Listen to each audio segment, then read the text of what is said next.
Hello? Hello, hello, hello. Hello and welcome. Chelsea 1, Tottenham zilch, nada, zero, absolutely fuckity zip. And Chelsea come away with all 3 points at Stamford Bridge to take us back up to 4th place for the time being. Of course, as I said, Newcastle have got a game in hand. We do have to play Brentford on the weekend. I will update this at some point, but these are the games that are left. In fact, I will update this right now. Bear with me. The points aren't correct. The points are not correct at all. However, the fixtures, they are. As you can see, we've now, well, apart from Tottenham, we've got Brentford, Ipswich, Fulham, Everton, Liverpool, Newcastle, Man United, and Forest. So some big games, but not just for us. There's definitely big games all around Newcastle have some big games still to play.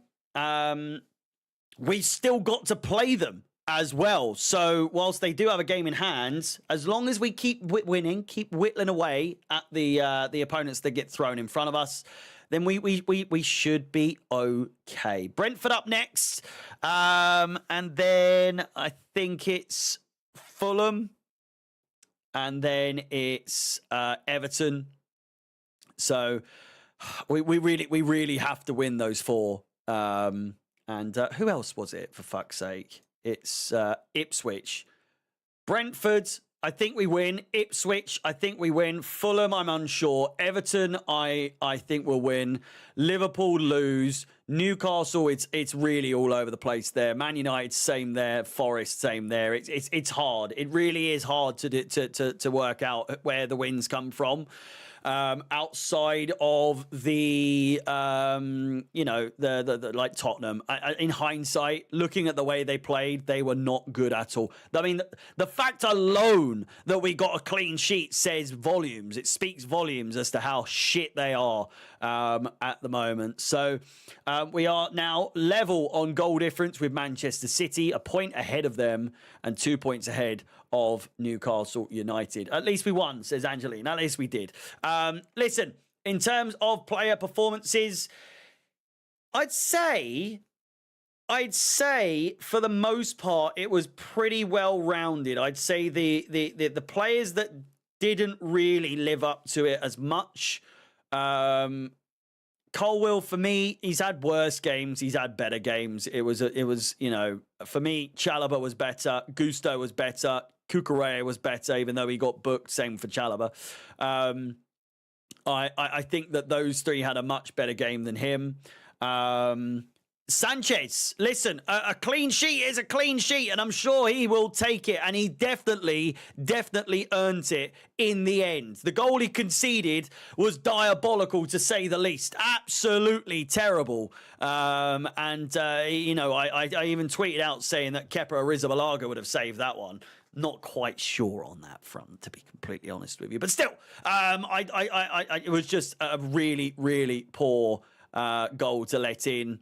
Nothing on it, really. And just an overall terrible save. Besides that, he did absolutely make a clinical, crucial save towards the end of the game that saved us from going 1-1, to say the least.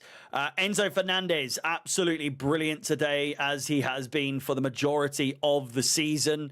Again, I can only take back... Well, not take back. I can only give him his flowers, I've criticised him over the last couple of seasons, and in my opinion, rightfully so. I didn't really understand the hype, but now he's found his feet, it seems. He's a very good, well-rounded player.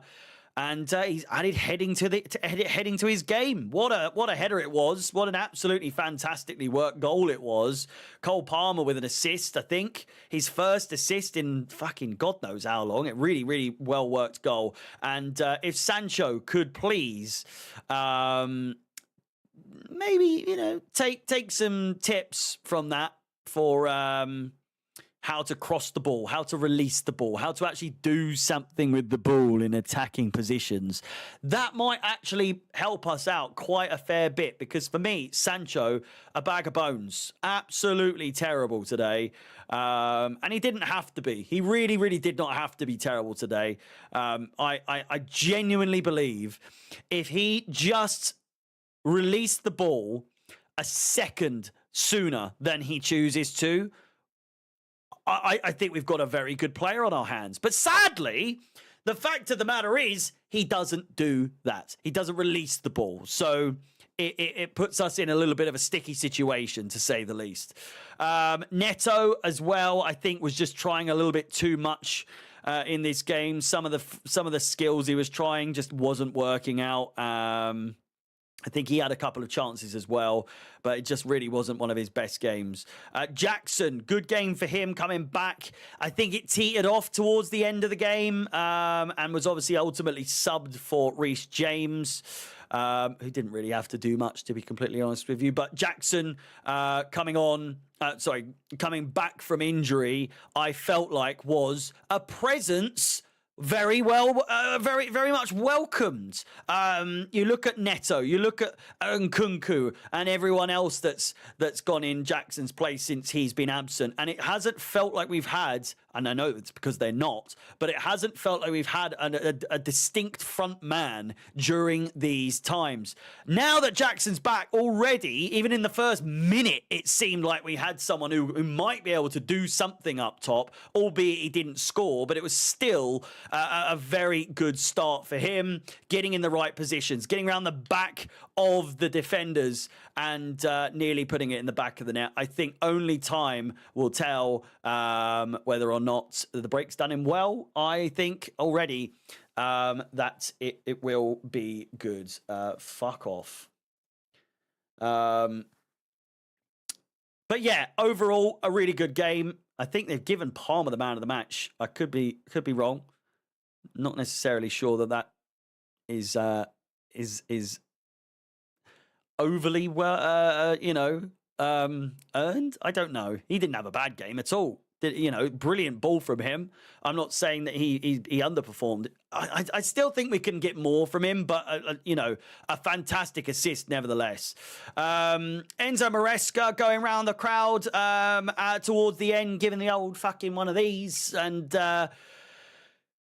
I don't know. It seems as though the crowd certainly are trying to be behind the squad. Do you know what I'm saying? They're trying to do a little bit more. By all accounts, it sounded like the crowd were doing their part to live up to what is a Tottenham game. We were having this conversation at the beginning of the stream for the watch along, where I think rivalries to the younger generation is dying, but it seemed like today lived up to any Chelsea Tottenham game. We had red card shouts, we had disallowed goals, we had VAR controversies, we had Sanchez howlers that were rectified, but still it had it all. We had a fight. It was a very, very typical Chelsea Tottenham affair. If we can take some of that enthusiasm, take some of that going into yet another London derby, then I think we could be on the right track. Brentford next, with Legia Warsaw either side of Ipswich.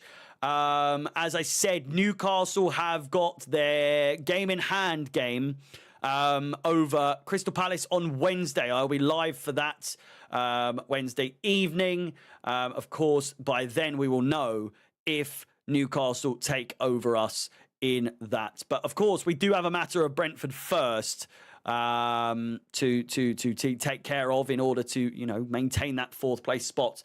Until then, until tomorrow and onwards, I will be posting a preview for the Brentford game on Saturday, and then I'll be doing the Aston Villa Nottingham Forest game on Saturday there on this channel as well.